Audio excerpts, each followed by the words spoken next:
Good evening and welcome back to another segment of Let's Talk. We're so glad to have you with us tonight, and we have a topic for you tonight that I'm very excited to get into. My name is Minister Kathy Mathews, and I will be hosting tonight because we're going to have as our guest Pastor Connie, and she's going to be coming on, and we're going to be talking about healthy relationships. In light of February being kind of coined the month of love, and yesterday being Valentine's Day, we want to just take this opportunity and answer some questions about relationships. Often, when we get done doing our segments on relationships, we get messages through Messenger and in the comments where people have enjoyed the content and just want to have, some of the questions that we have, all of us, because all of us are in some kind of relationship, whether you're single or married, because we're in relationships with coworkers and siblings and friends. And so, often we have difficulty navigating our interpersonal relationships. And so we're here tonight to get right into it. And so without further ado, I'm going to have Pastor Connie come on, and we're going to start this conversation.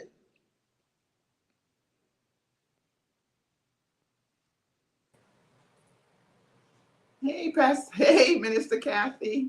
Hey, you almost said Pastor. Lord have mercy. It's going to be that season soon. Oh my goodness. So as I was saying in the opening, we get lots of comments when we do segments on relationships. And so here we are going to have you on the hot seat, and we're going to dig into your years of wisdom and expertise, and we're going to see if we can't get some of these questions answered. These questions, many of them were submitted by Pastor Connie's daughters in the ministry, and so we're going to get right into it. So yesterday we just celebrated Valentine's Day. And Valentine's Day is a time where we celebrate love. But I've heard you say in times past that many times we misunderstand unconditional love, and what that really is all about. And so, can we open up with you kind of giving us a little scope on what is unconditional love in terms of relationships, in terms of God, and how do we get it wrong? So many times when I think of unconditional love, Kathy, love that it's loving without an agenda, loving Mm-hmm. someone where they are. It's loving you without trying to change you. That's what I see unconditional love is. Many times when I see people in relationship, they don't understand the unconditional love. That's what God gives us, the agape love of God. His love is unconditional. He loves us the way we are. He just doesn't leave us that way. He Mm-hmm. works on us. And many times in relationships, we don't know how to love unconditionally. We go into the relationship wanting to change. We don't want anyone to change us, but we're ready to change someone. And Mm-hmm. one of the things that's difficult is many times women marry someone or get involved with someone, and then they believe, okay, once I start loving on them, they'll change. Or there's things that I can do. You can't do that. The Bible says the king's heart is in God's hand. The only person that can really change someone is God. And Yeah. so we have to make up in our mind when we meet someone, am I going to love them where they are? Can I live with this for the rest of my life? Can I deal with this when I meet them and they have areas that I don't feel that I can live with? It's in those dating and friendship areas you deal with that to make a decision. But many times people go into a relationship believing they can change someone instead of going into relationship realizing, listen, let me go in here without an agenda. Let me see what God is saying. Let me see where they really are. Love them without trying to change them. That's what I feel unconditional love is. It's just Mm-hmm. really, when I met you, I met Kathy as one of my daughters. And the Kathy that I got to know over the years, and as you got to know me, what you got to see in my life is the good and the bad. Mm-hmm. But our relationship grew and evolved because you said, okay, I know Pastor Connie to be this, okay, this is an area that she might not be strong in, but you love me still. You know what I'm saying? Without trying to manipulate or change or make me feel less than. You saw areas because we work close together. And as you work close together in a relationship, you're going to see areas you're not going to like, but it's not necessary for you to change them. It's Right, for you to love them where they are. That's how I see right, unconditional love. right. And I think it's so ironic that, humans say that they want unconditional love in their relationships because we love with so many conditions. As long as, you keep faithful, as long as you keep a job, as long as we all have our own list of things. And as long as those conditions aren't violated, we call that unconditional love. But you're right in the sense that, you have to go in agenda free and You really really, do. mm-hmm, Otherwise, you're going to be hurt. You're going to be damaged. If you're going right, with a relationship with all of these expectations, some are realistic and some are unrealistic, you're going to get your feelings hurt because coming to the table, that person is not coming with your agenda. They have their own agenda. And so, what right, so happens so many times, people get hurt in a relationship. Within the first 2 years of marriage, you know if it's going to survive or not. You know if it's going mm, to go through some things because you're already getting to see things and then you're wondering, can I live with this for the rest of my life? mm-hmm, Can I make it with this, you know? And so I think a lot of times in relationship we talk, I think most people getting married, Kathy, today get married for a day. They yeah, prepare for the for the day, wedding. Mm-hmm, the wedding. They want the wedding. They want to wear the mm-hmm, dress. They want to have their friends. They want to get the ring. They want him to go down on his knee. They want that. The men mm-hmm, want to, have the kind of woman that is a trophy. I can put her on my arm. She's this. Everybody comes to the table with something. And then the mm-hmm, problem with that is that's not the life. That's just a day. And most mm-hmm. people, after the day, they wake up and they said, what in the world have I done? Because they're now dealing with the reality of these relationships. And it's difficult. Okay, so you just said something that I want to segue into. You just made a comment about expectations. I have a theory that um, one of the hardest things to do is to mourn the loss of our expectations. Not having your expectations fulfilled is almost like grieving the loss of a loved one. It can be very painful and difficult when you come to the table with a set of expectations, or as you put it, an agenda, and those things are not met. So talk to us a little bit about setting realistic expectations and what to do with those emotions and feelings when your expectations have not been met. Okay, let's talk about expectations first. Number one, where did your expectations come from? Was it something your mother told you? Was it something you made up in your head? Or is it biblical? Because most of the time when people come to the table in a relationship, there's something they heard aunties say, mothers say, and they've got these expectations, or they sat with their girlfriends and they said, this is what I want in a marriage and whatever. Let's, for instance, myself. I thought when I got married, my husband and I will take turns cooking. If I don't feel like cooking, he'll cook. Well, oh, did I get ever crushed? Because my husband has never cooked a meal in 22 years. And so in the first part of the marriage, when we would go around our other couples and they would say, oh, my husband made me breakfast, or they would say, oh, my husband fixed dinner, or my husband started dinner. I'd be sitting there saying, I don't have that testimony.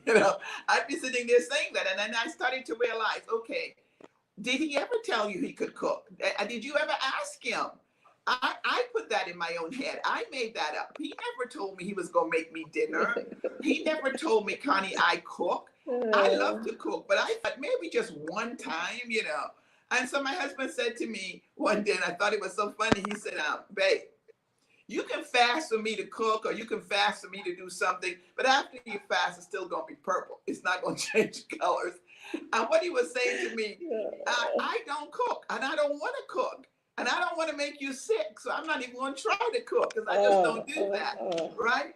And so the Bible says, hope deferred makes the heart sick. If you Mm-hmm. keep on hoping for something you're not going to get, you're the person that's going to get sick. You're the person that's going to get stressed. You're the Mm-hmm. person that's going to be disappointed because you are hoping for something that's not going to happen.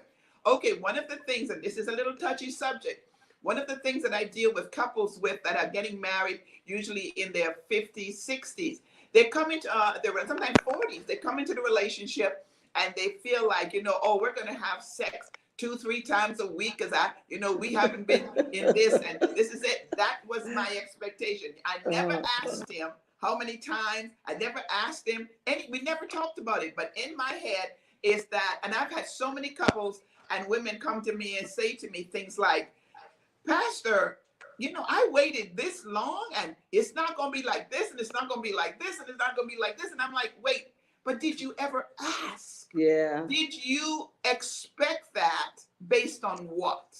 What gave you that expectation that once you got married, sex was going to be 3, 4 times a week, once a month? What was that discussion ever taking place in your friendship, in your courtship? Once you decided you're going to marry, who asked those hard questions? And so you get into a relationship and 2, 3 times a week you turn over and go to sleep and your mouth is poked out, turned to the other side because you're saying, well, wait a minute. Now I got married so we could do this thing and now, and so then hope deferred makes the heart sick. So you're over there and it's either you're going to get to the place where you sit down and talk and say, let's talk about realistically, how often are we going to do this? And are we going to have intimate time? Are we going to have sexual time? Are we going to talk about this? That's the whole idea. And so to avoid the expectations and the hurt and the disappointment, there's got to be communication. You've got to ask, what is your expectation of me? I'm telling you, that's why I believe before you get married, you need to sit with someone who's going to ask the hard questions, who are asking you, have you discussed sex? Have you talked about how you like this and how you don't like this? Are those questions even in place in your courtship? Because if you don't, when you get into the marriage, you're going to have these expectations and you're going to have, as you say, you're going to have to mourn them and let them go. Because you can sit there, because the Bible says hope deferred. If you keep hoping, you keep putting it off and putting it off, you're the one getting sick. Somewhere along the line, you have to say to yourself, this is not going to happen in our marriage. This is not going to happen. I've been married now for a year and I realize it. So let me forgive him, forgive myself, and put some realistic goals in place so that now I can get along and not be pouting every week. Somewhere along the line, I have to let go what I thought was my reality. And most people today, and I'm sorry to say that, many couples today are getting married because of sex. Not because we are compatible, not because we're in love, but, I've been out without it for a long time. I need to fix this. And that doesn't fix it. Because when you don't like that person after a while, or they start really getting on your nerves, you don't want to do nothing. So you're really making a big mistake by getting married because now you really want to have sex legally. That's the only way I can put it. And a lot of people, unrepentant, without repenting. A lot of couples are hurt and disappointed because they go into a relationship with their own agenda. They go into a relationship believing that they can make this happen. Okay, for instance, with an expectation. You marry a man with a high school diploma. He doesn't have a degree. He doesn't plan to go back for this degree. Maybe he's a construction worker or he's someone else. All he has is a high school diploma. And then in the marriage, you start putting a demand on him to make more money. And how is he going to do that? When you married him, he told you he had a high school diploma. He told you this is what he made. So now he got injured on the job and can't work and can't find work because of where he is educationally. And then the marriage becomes under crisis. One of the dangers in many relationships is that we want marriage to be 50-50. Just show me where it is in the Bible. That's one of the expectations. When I get married, it's 50-50. I'm going to bring this and he's going to bring this. Well, let me help you today. That's not happening. In marriages, there's time where it's 80-20, 90-10, and 95-5. Realistically. We don't see 50-50. And if you're getting married and you're feeling that getting married to, and he's going to bring half to the table, many marriages that I counsel with, they don't bring half to the table. The Yeah. man may not bring, it's not she making 50,000, he making that 50,000. There's some relationships where one party is making 150,000 and the other one make 40. Bottom Yeah. line. And for you to now begin to harbor every week on, well, I don't know why you don't make no more money, and I don't know why you don't do this. I don't believe in that. I believe you pray for the person more than you talk to the person. You pray Mm-hmm. and ask God to touch their hearts regarding finances, regarding giving, because the more you talk about it, the more you're belittling them, the more they feel like they're not worthy, the more they feel like they're not giving enough, and then they lose their motivation to even give. And so I Mm-hmm. think a lot of times when we get into a relationship where the person is not what we thought it should be, and that's for both men and women, is that instead of complaining about the person to your family and to themselves or telling them how they're not good enough, if you talk to God about them more than you talk to them, I promise you, you will see change. You will see God deal with their Yes. hearts, because he Yes. did say the king's heart is in his hand. Mm-hmm. You hit on so many things that segue perfectly into our next question, because I wanted to talk a bit about being a pastor during COVID and the kinds of things that you've seen or had to help counsel and support people through in their relationships, be it singles or married couples or just people in their interpersonal relationships. All of our relationships have taken a bit of a hit during this season. What kinds of things have you been experiencing? It's quite a bit. I've had the gamut of everything, Kathy. I've seen couples who have been stressed, anxious. They have had difficult times, financial dilemmas, losses, lost Mm-hmm. parents, that they've taken a hit. But then I've seen couples who got close. I've seen couples who built something out of this time together. I call it isolation. When they, in the time of isolation, they grew, they became better, But the majority of things, here's one of the things that happened in couples that I know. Some of them found out about secret relationships, infidelity. Some of them were living double lives. And during the pandemic, it became evident. Things began to happen. So marriages took a lot of toll during the pandemic. Um, and what wind up happening is stressed. It stressed a lot of marriages. Mm-hmm. Some marriages went through divorce, separation. And then there were those that really decided, you know what, let's work at this. For instance, for myself and my husband, when COVID hit, I know me and Pastor Neville cannot stay in the house 24/7. Not happening. Not gonna happen. It's not. Something got to give. That's the song they sing. Something got to give. So what I did every morning, I got up like I was going to work. In the middle of the pandemic, when everybody shut in, I would leave our apartment in Murraysville, and I would drive to the church. Every day I came to the office. I literally had my staff set up my kitchen so I could eat lunch here. I didn't stay home. I actually acted like I was going to work every day, because the apartment, we were in the middle of building our home. So we were in a 2-bedroom apartment. And when my husband couldn't go to work anymore, we decided we were going to go to our offices at the church. So he came to his office at the church. I came to my office. We had lunch up here. We worked together. But then when I wanted to go for a walk, I could. When I wanted to go for a drive, I could. I would go up to the Boys Park and I would walk around the parking lot here. I began to do things that would get us from not being in the house all the time. Mm-hmm. And that worked for us. A lot of couples wind up, because of the kids' schooling, everything became so jammed in the house. It became Mm-hmm. stressful. I found the women were more stressed than the men in this situation, because they were trying to do the school lessons. They were trying to cook. They were trying to do their own jobs. And then they were still trying to be the wife. And I saw it took more of a toll, where the man would go play his games, or he'd go watch a movie, or he'd go outside or whatever. The woman really got stuck with a lot of the things. And what I saw more was frustration. I saw a lot of Mm-hmm. women got very stressed. And so it hit a lot of couples differently. But there were some that I saw really came out of it, and it was not a bad situation. They just learned, listen, we're in here together.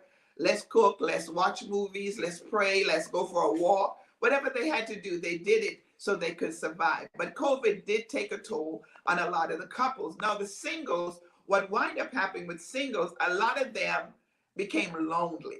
They were Yes. lonely. You can only watch Mhm. movie for so many hours. You can only sleep for so many hours, Yes. and there was no connection. We couldn't meet for lunch. We couldn't go out. We wasn't going to Mhm. church. We weren't going to work. So a lot of the singles begin to get very depressed, very frustrated, lonely. And so they went through a lot of that. And then there's other ones who said to me, Pastor, I really found out about myself in Mhm. this pandemic, in isolation, in getting in the presence of God.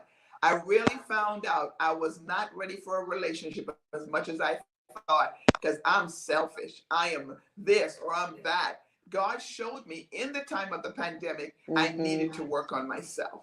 And so it revealed a lot to people. The pandemic, I mean, really, isolation, my goodness. If you're not ready for it, especially for it's almost 2 years, and Yes. we're still Mhm. dealing with it, Mhm. and Mhm. so normally by this time of the year, we've gone on 2 and 3 vacations. We've gone. Now we just can't. It's just not, feasible to do it now. And a lot of people are still struggling to get through the pandemic. They really are. Yeah.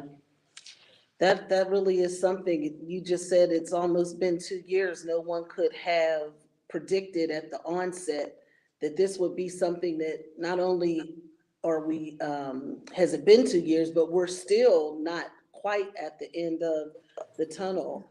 And so, personally, as a pastor, how have you fared with your own relationships, with your children and your church members and trying to stay connected? Well, Kathy, one of the things I did, I never closed the doors of the church. In the whole two Mhm. years, I think we may have been closed one Sunday. We just closed a week ago because we're in the middle of renovation. But I never closed the doors. I kept the doors open any Sunday because I felt like if somebody needed to find God, find the house of the Lord, they would come, even in the midst of COVID. Sometimes it was just me, my daughter, my son, his wife, and the keyboard player. It was just a Mhm. few of us here, but we came. We were here every Sunday, and people Mhm. joined during COVID. That was the crazy thing. People would literally show up. I think they Yeah. got tired of being in the house, and they knew we were in the sanctuary. They would just show up and come, and so that worked out. As far as my children go, we're close anyway. My children and I are very close. My son is never far. My daughter is even moved closer. They usually, when I was here, they were here with me. Um, my son is very protective of me, and so he's never too far. Now, my husband, we stayed. We were here. He was here every Sunday with me. He just never really stayed at home. He wanted to make sure we were okay up here. And so in the midst of pandemics, we just stuck together. We just worked it out. Mhm. I'm not saying it was always easy, you know what I'm saying? But we realized we had an assignment to do, and we did it. And my husband really, about maybe 3 years ago, stepped down from pastoring here at Jubilee and turned the ministry over to me while he went back to work full time. And so a lot of it was left on me because he still had to do his secular job and everything. And he was working on his thing for Change the Gains. He was working on other projects. And so really it was me that during the pandemic realized, Connie, I'm going to need help. And during the pandemic, I decided to ask Prophet Remington, because I've been working with him for 10 years, why don't you come on board and help me with this process? Because we're in the midst Mhm. of this transition. And that's really Mhm. worked well for us. My husband is now working on some other ventures. He's working on Change the Gains. He's working on with his sister in England regarding his dad's, ministry and things. So he's doing other things. And so it's been a difficult journey for us. I mean, we've hit some hard patches in our relationship, but we have also worked through them so that we're able Mhm. still to do what God has called us to do. Mhm. Amen. So, as I said at the beginning, some of these questions were submitted by some of your daughters in the ministry, and this is one.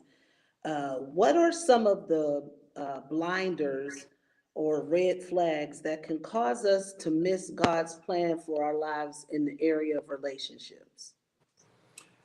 Desperation, being desperate to be married. I see that many Mm. times in relationships because my biological clock is ticking. I want to have a baby before I'm 40. So many times people are desperate to get into a relationship. Selfishness is a blinder. Sometimes I wish, Kathy, when I do women's conferences, I could tell somebody what I see, what I honestly see why you're not married. I can honestly tell. Let me tell you what I mean. Sometimes we're selfish. Sometimes we're sharp and cutting. Sometimes a guy could be hanging around you and you don't even realize he's watching you, he's listening to you. And when I hear you talk, and when he hears you talk, I'm saying, he don't want to live with that. Yeah. You're sharp, you're cutting, you're rude, you're boisterous, and you like drama. Don't nobody want that. Nobody want to live with that. People want peace. I'm telling you, Kathy, I love peace. Now that my husband and I are home without the children, you know what? I run home. I can't wait to get home because there's peace. And so when I hear people say that they are ready to get married, and I've been around them or I see them, and I could actually look at them, and I wish I could have they would give me the authority to say to them, baby, you're not going to be married no time soon. You are rude, you are selfish, you are arrogant, and nobody's going to live with that. And then you have a man who says, okay, he has a type. I want a woman that's this. She got to have the figure of this. She got to be smart like this. And I want to say to him, and you are not. You're asking for something that's unrealistic. You want that person, and if they live with you, they're not going to stay. Because once they live with you, although that's what you want, you can't give them what they want. And so many times when watching men and women, and because I have such a large variety of relationships, I'm with pastors, I'm with bishops, I'm with ministers, and when I hear them, when I hear the men talk, because I do have a lot of sons in ministry too, when I hear them talk about their relationships and what they want, I really want to say to them, are you kidding me? If you got what you just told me you wanted, that ain't gonna last 1 year. Because once she gets to know you, that's not gonna happen. You need a more matured woman. You need a woman that can handle you and not pack up and go home to her mama. You need somebody different. And so many times when I hear people talk and when I hear women say what they want in a man, and I will say to them, but you're asking for something that you're not. Yeah. Why do we want what we're not willing to be? You want somebody to come to you that's going to pay your bills. You want somebody that have good credit. You want somebody that's going to do this. But what are you bringing to the table? If 6 months after you get married and he says, let's buy a house, were you prepared? Were you prepared to do that with him? Or is he going to be disappointed because now he's finding out you don't have the credit to do the things that he dreamed about? That can become a stumbling block in a relationship. Your attitude can be a stumbling block in a relationship. And sometimes you think you want a certain kind of guy. Really, you need somebody a lot more matured to handle the stuff that you're doing. The kind of guy that you say you want, he's not going to live with that. There's too many women out here. They're not going to live with that. You really need to have somebody that's matured enough that, it has to be God chosen, number one. I know today, my relationship that I'm in, I knew God told me that was my husband. I knew that. And so, Kathy, every bump in the road, every place we have hit, and we've hit some, man, we have hit some. I could always go back to God and say, God, but I talked to you and you told me to go ahead. And so that was the saving grace for me in relationship. But many people are desperate to get somebody's name, to get a day, to say I'm married, to say he put a ring on it, but have no clue what the next 5-10 years going to look like. Yeah. And I think it goes back to what you were saying earlier about where did your expectations come from? And, who told you could have that? Who told you that was what?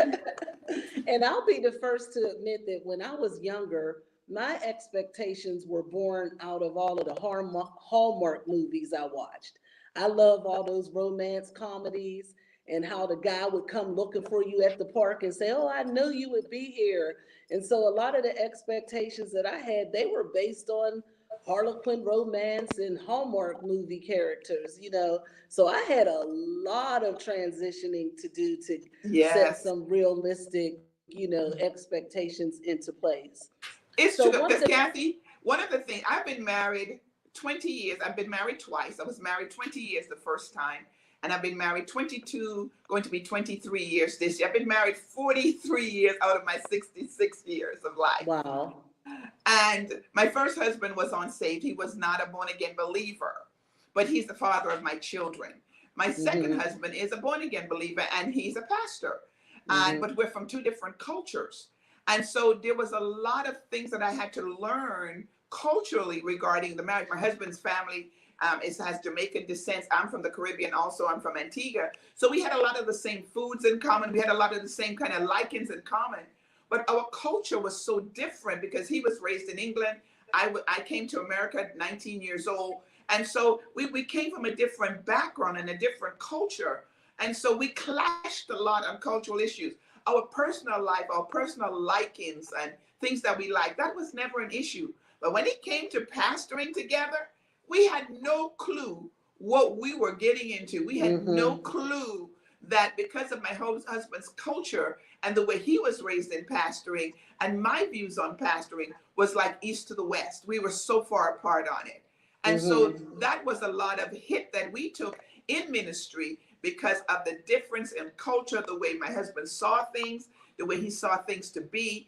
And he always said to me, I was liberal. He said, Connie, you're liberal. I'm conservative. And I'm like, no, I don't think I'm liberal, but I always want to make sure that I meet people where they are. I wanted to make sure, I was just different. And so that was a lot of adjustment to me. I love people. I'm hospitable. I want to take care of everybody. I want to give everything.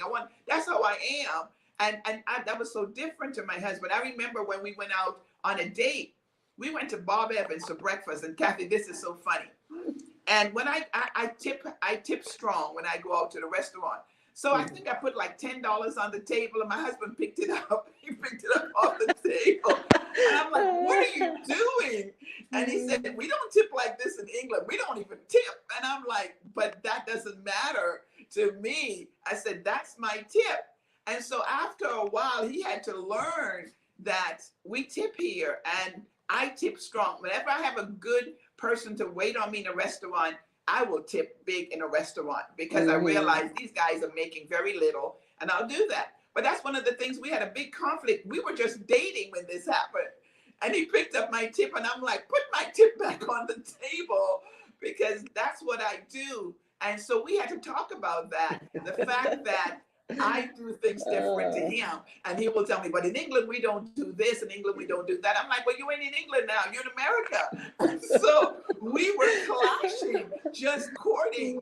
And then we would have to sit down and talk about it. But just to show you how you can be with someone, but you're so different from them. And you've got to really begin to be okay with your authentic self, loving your authenticity and not trying to be anyone else. I'm always going to be Connie. I am Neville's wife, but I'm a whole person. If Neville walked away today, I will still live where I live. I'll still drive what I drive because I'm a whole person. I didn't need my husband to make me Connie. He met Connie. He met this person. And many times people allow people to change their authenticity to be like them, to fit in with them. I can't do that. I love me too much to be truthful to myself. I have to be truthful to who I am. Another question that was submitted was, how significant are daddy's issues in a relationship? What role does how you interacted with your father, whether he was available or not, does that play a role in relationships for both women and men? Oh, absolutely. Absolutely. Daddies are amazing. One of the things is that I realize in the Word of God, our children get their identity from their father. And when there's not a father in their lives, they have a whole gulf. There's a whole area of their life that's missing.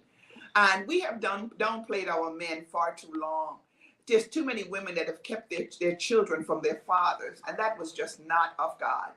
I mean, I don't care how, unless there was abuse, unless there was any sign of abuse or anything like that. But some people just kept their children from their father because they were no longer with them. And they couldn't deal with it. Or I don't want another woman talking to my child or whatever. But one of the things I learned about children, they love their parents. They're going to No love them. I matter don't care what, what you yeah, say. I love my mom. I love my dad. Don't you choose for me. Let me choose for myself. And I many times I've had to say to women, don't do that. Don't talk about your ex like that to the children. If he's like that, they will see it, but you don't have to put that out there. I said, and there's times you may have to go back and repent to your children and say, you know what? I shouldn't have kept you from your dad. I shouldn't have spoken to him about him like that. And I've had to say that to women. You know, you need to tell your children, I'm sorry. You kept them from their dad, and he was a vital part of their life. Their identity came from him. Let them speak into their life. Don't get in it because you and him are no longer together. Don't treat them like they don't have a dad. And then yeah, there's those who dads may have been incarcerated or their dad's just not in their life for whatever reason it is. Then you take them to their heavenly father. You tell them yes, you do have a father. God is your father. He's going to take care of us. He's going to supply every need. My children and their dad had a good relationship, but he was not in Pittsburgh. He was away, so they didn't see him often. So I remember mm-hmm. sometime I would go to preach, and my kids, before we really got technologically sound, we know where they give you money now and transfer money to your account and cash app you. They used to give me my honorarium in a brown paper bag, Kathy. They would just give me a brown paper bag or a brown envelope with my honorarium. So my kids would, when we left the speaking engagement, my kids would get in the back seat and they'll start counting the money. And they were like, Mom, well, you got $50, or Mom, you got $100. And can we go to McDonald's? Can we go to McDonald's? And I'll be Oh, like, yeah. yes, You know, so I would always say to them, kids, I want you to see something. God provides for us. He is yes, never going to leave us lacking. And I yes, promise you, as mom is alive, we're always going to live at a certain level. We're not going into poverty. When my kids were small, I would put them to bed, leave them with their dad, and I go to work at Giant Eagle stocking shelves. We both work, mm-hmm. but there's times when it's time for school clothes. There was time when it's time for certain things, Christmas time. I would go to Giant Eagles in out there on 286 at that time, out there and shop and save. And I would go out there and I would stock shelves at night. The kids never even knew I wasn't in the house because I'd be back before they got up and got them ready for school, put them on the bus and went right to bed.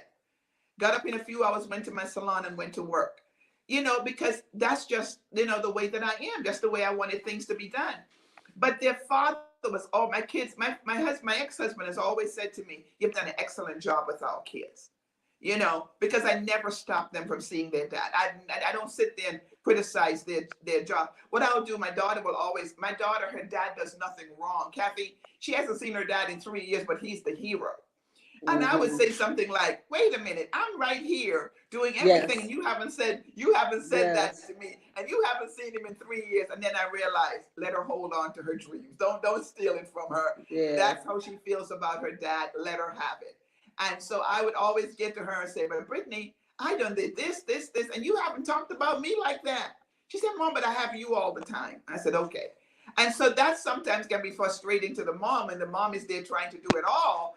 And dad comes in one day, drives into town, take him to McDonald's, and he's the yes, hero. yes. The He white is not knight, the the white amazing. horse. And I'm like, what in the world? But then you realize if that's what they have to hold on to, don't steal it from them. Our Yes. men are critical. Our men have been beat down enough. It's time for us to raise them up and acknowledge that they're good men.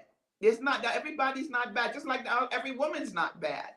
Every man's Mm-hmm. not bad. They're good men. They're godly men. They're men that's trying Yes. their best. And many of them have not had mentors and teachers in their lives.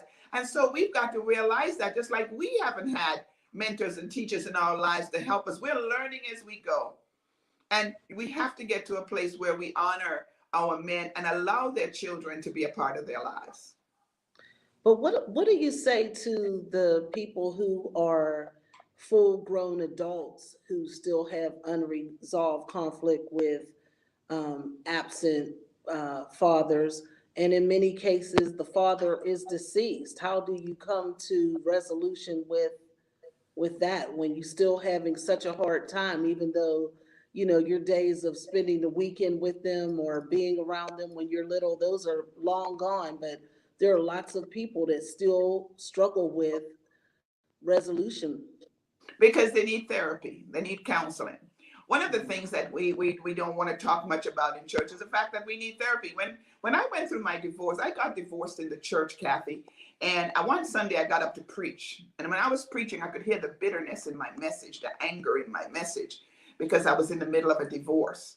And I stepped out of the pulpit that Sunday and I said, God, I'm not getting back in the pulpit until I can hear the pain gone from my message. And what I didn't want to be is an angry, bitter woman preacher. I just wanted to be a preacher. And so I had to deal with the fact that I was hurt. I was disappointed that I was going through a divorce as a preacher in the church. And so I had to deal with that. I went to counseling for 2 years. I went to therapy, and even after I got married, when my husband and I got married, we went to counseling because I still had some areas that I struggled with. And it's okay to say, I need help. It's okay to get counseling. It's okay to go for therapy. It's okay to get deliverance. But you first have to acknowledge you have a problem. Yes. And so many people that are still battling, your dad's gone, your mom's gone. How long are you going to carry them in your life? Pick up the Holy Spirit and let him be your comforter, your guide, your teacher. That person is gone. And many times we put expectations on our families, our husbands, our fathers, our mothers, and they're unrealistic because they only could give you what they could.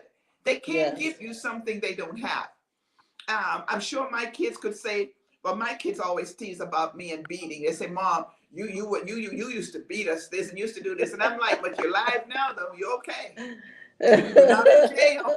So I didn't do, your kids always have something that you didn't do or you could have done better. My son does it all the time. Now it's with the grandkids. My son Anthony will say to me, he will say, Mom, I wish you were like how you are to the grandkids. I wish you were like that to me when I was small. I can't believe they do no wrong. Well, I'm a grandmother now. I don't raise my kids. I'm past that.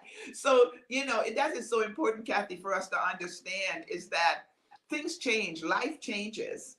And as we grow in God, our relationships are going to change and the men in our lives. There was a question that came up, Kathy, that I want to answer. They asked me, as a believer, considering a new relationship, what are some of the realities that we should consider? That was a question I wanted to really expound on, because many times when we consider a new relationship, it all depends on your age. You see, what you need in 24, 25, you don't need at 50. Right. What you need in your 30s, you don't need at 40. So whenever you're getting married, first thing you've got to consider is your age. Number one. Number two, are you going to have children, or are the person you marry already have children? Do you understand the dynamics of a blended family? Many people getting married have no clue what a blended family is really like. They really don't. Number three, the person's health. What condition is that person in? That's number three. Number four, where are the exes? Is there an ex-wife, an ex-husband, a baby mama, a baby daddy?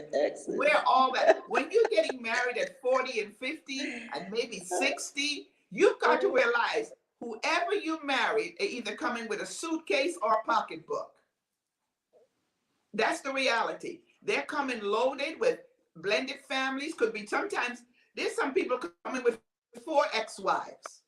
Yeah. I remember I went to a wedding and there were 3 ex-wives and they were deciding who was going to sit at the head table. Really?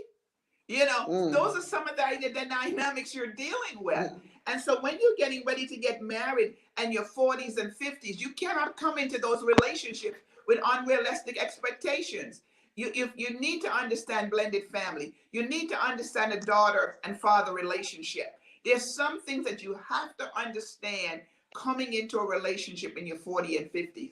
Because even though their kids are grown, there's relationships that fathers have with their daughters, mothers with their sons, that you have to understand before you get into the relationship. Because you can't go into the relationship and try to tell them they can't do this. For instance, when I married my husband and we were courting, Brittany calls me at least 10 times a day. Anthony calls me once. 8:30 in the morning, Anthony calls, Mom, how you doing? I'm great. Brittany calls all day long. So my husband said to me one day, is this going to be what it's like in our marriage? Is she going to call? I said, yes, sir. She's going to call me all day long. And I said, can you handle that? He said, well, I've never seen that. My daughters check in with me. I said, no, let me help you understand. That's my only girl. and she's going to call me as many times as she needs to call me. Can you handle that? He said, Yeah. yeah, I think I can. I think now that I know that something's going to happen like that, yeah, that's going to happen. That's going to be your realistic expectation that my daughter is going to call me. And sometimes he'll say to me, I know that's Brittany, because that's just what she does. Now, my son doesn't do that. My son will call me at 8:30, quarter to 9, on his way to the office. Mom, how you doing? You doing okay? Need anything? And he's done for the day. Brittany's going to tell me I have a pimple. Brittany's going to tell me somebody got on her nerves. Brittany's going to tell me there's snow on the ground. Brittany's going to tell me it's cold outside. That's my life. But that's something that I did. And my husband has 2 girls also, and he spends time with them. They do things together. And so we had to learn to adjust our relationship that works for us. What I learned about relationships, Kathy, every relationship has its own fingerprint. I don't want anybody else's marriage. I don't want nobody else's, whatever anybody else's husband does for them. I am learning to live in my marriage and be comfortable in my own skin. Yes. Because every marriage has its own fingerprint. And even the marriages I see on Facebook that's saying, oh, he's the love of my life, she's the love of my this, it ain't the truth. And then I'm sick of people who've been married for 2.5 seconds, ready to counsel the whole world on marriage. You haven't been married 6 months, and all of a sudden you are a historian on marriage? Absolutely not. Kathy, one of the reasons I don't do marriage and talk about marriage, I've been married, like I said, it's going to be 43 years this year, and I still don't understand marriage. Because marriage moves in seasons, marriage changes. I very seldom post anything on Facebook about my marriage. I keep my personal life private. I very put anything, and very seldom you'll see me put anything more than happy birthday to my husband or, something like that. But I don't post anything. I don't post when we go on vacation. I don't show pictures I don't do none of that. I believe if you want to live your life virtually, then you should expect people to talk about you. So many people get mad when people say things about them on Facebook, but you live virtually. You put your stuff out there. So why are you mad when somebody comments on it? 6 months ago, he was the love of your life. We don't see his picture anymore, and you don't want nobody to bring him up. You did that. Yeah. And so that's why I say, Kathy, marriage, it has its own fingerprint, and I always want to be honest with myself and say, listen, I am still working on my marriage after 22 years. Yeah. You were talking about how you had to get straight that Brittany's going to call. So I guess you got to accept that he is never cooking, and he got to accept that Brittany's going to always call. Compromise.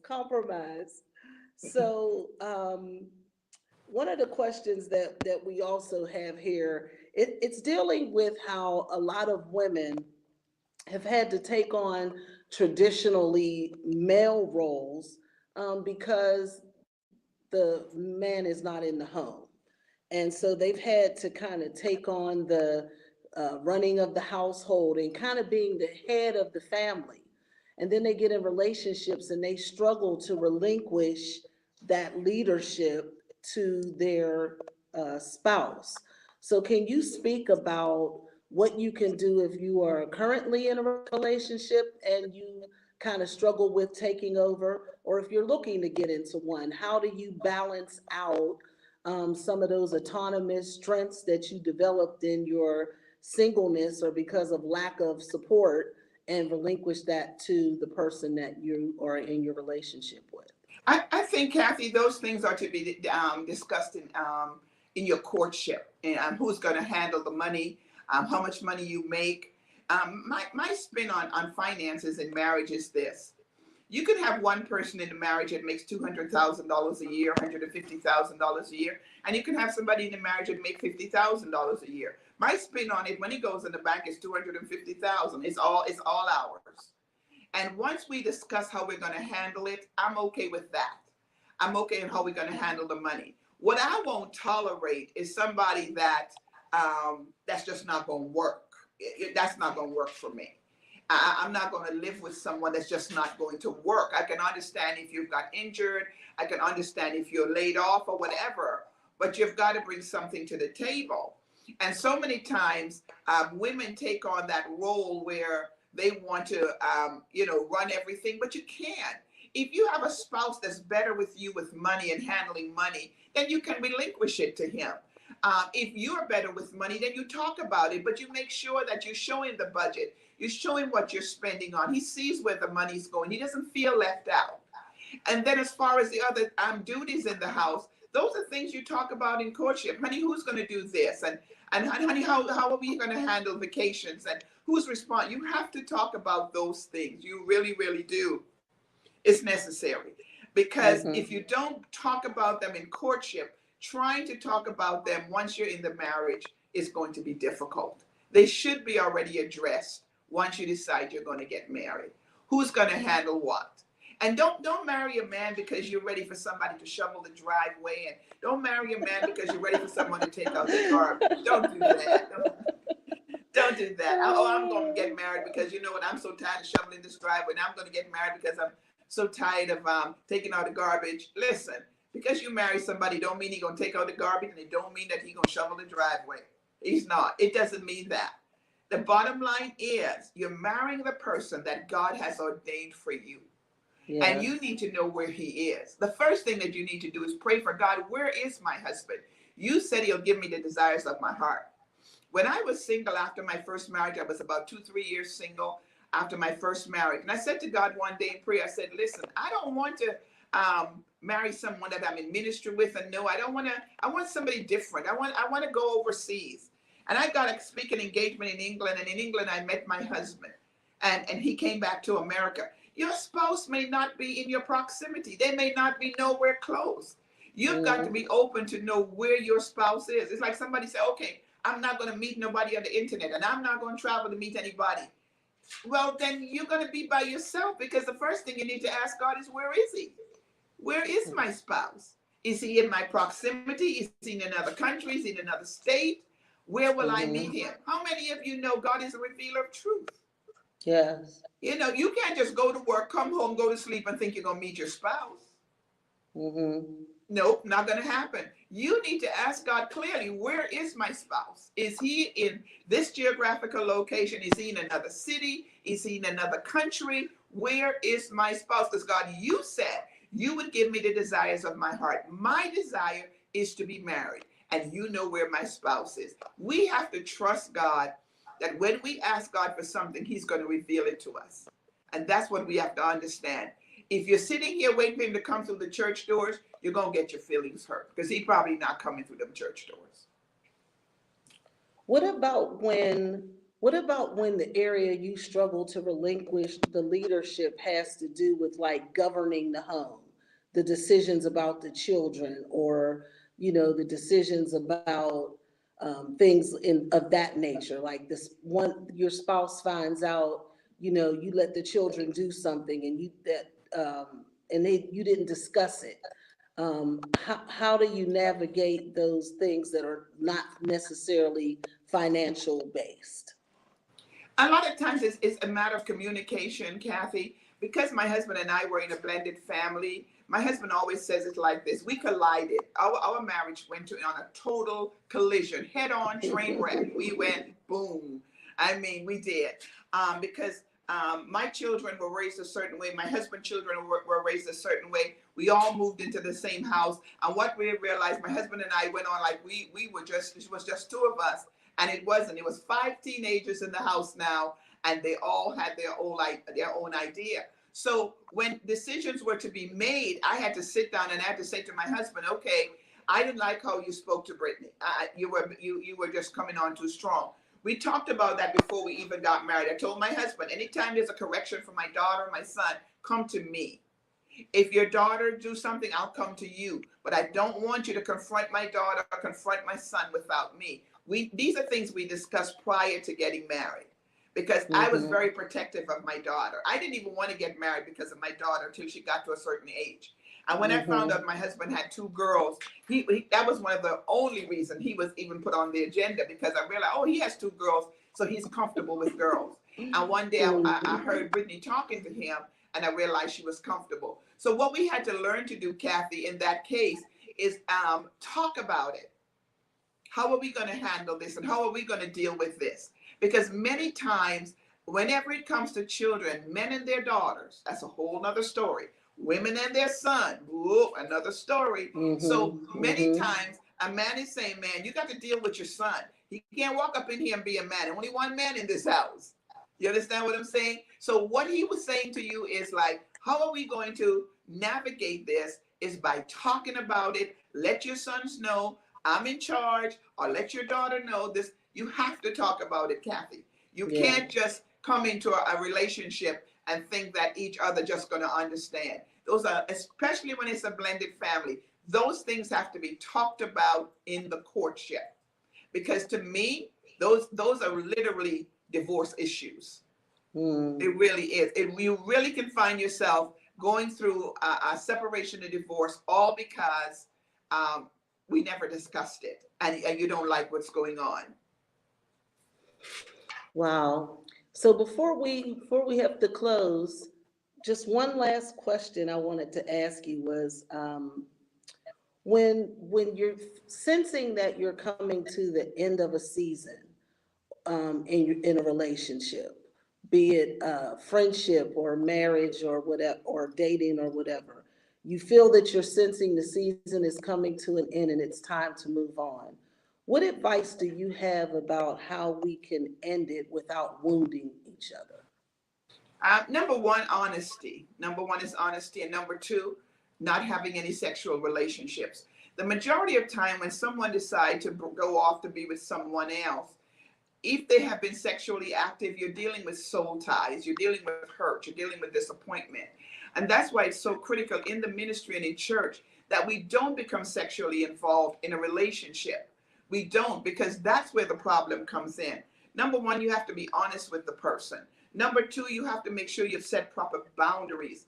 Boundaries, we need a whole nother night just on boundaries. Yeah. You've got to set boundaries in dating. You've got to set boundaries when you're in a relationship. Like before I met my husband, I had two buddies. We hung all the time.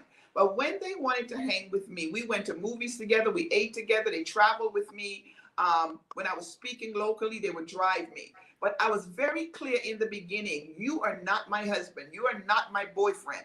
You are just guys that I like to hang with. When my husband met me, those two guys were still in my life. And my husband said to them, they said to my husband, well, what are you here for? And they talked to him kind of crazy. My husband like, well, what are you here for? This is going to be my wife. And so he right away confronted the issue. And so what I realized many times in relationships, Kathy, we're not being honest. We will play people on. Sometimes we'll date a guy until the other guy comes along, or I'll just keep her around till better come along. I'll just date her for a while, but I know I'm not going to marry her. I know she's not my wife. But I'll date her, and then I'll marry someone else. I Well, remember a young lady. why do you think people play so many games? What do you think that's about? Because we're carnal. We are carnal. Let's call a spade a spade. We're carnal. And we play games because we can and we're allowed to. I can date this girl next week in the church and then date that one and nobody confronts me. That should not happen in the house of God. Yeah. The bottom line is we have to be held accountable for our behavior. But if the leadership is doing it, so will the congregation. If you can mess around with your daughters, then your sons are going to mess around with their sisters. What walks in the father runs in the son. That's the bottom line. What walks in the mother runs in the daughter.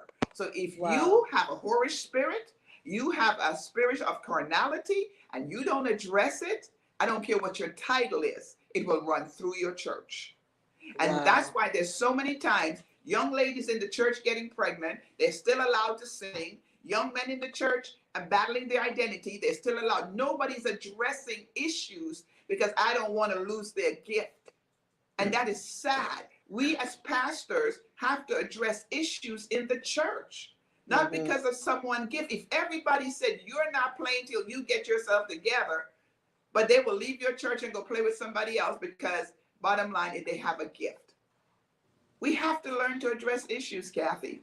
And that's the bottom line. We play a lot of games in church because we're carnal. We play a lot of games in church because we're not delivered. We're not free. We are battling issues that we have not addressed, and it's showing up in the congregation on a weekly basis. Wow. Wow, I wasn't expecting you to get so raw right there. I think That's by now really you know, good. Kathy. I'm gonna say what I have to say, and I'm That sure was I'll get a lot of good. feedback from it. But I don't hold back because it's the truth.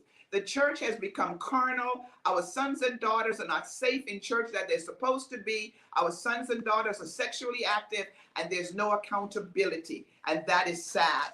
There's one question that came in that I want to answer. Is there a difference between courting and dating? Yes, there is.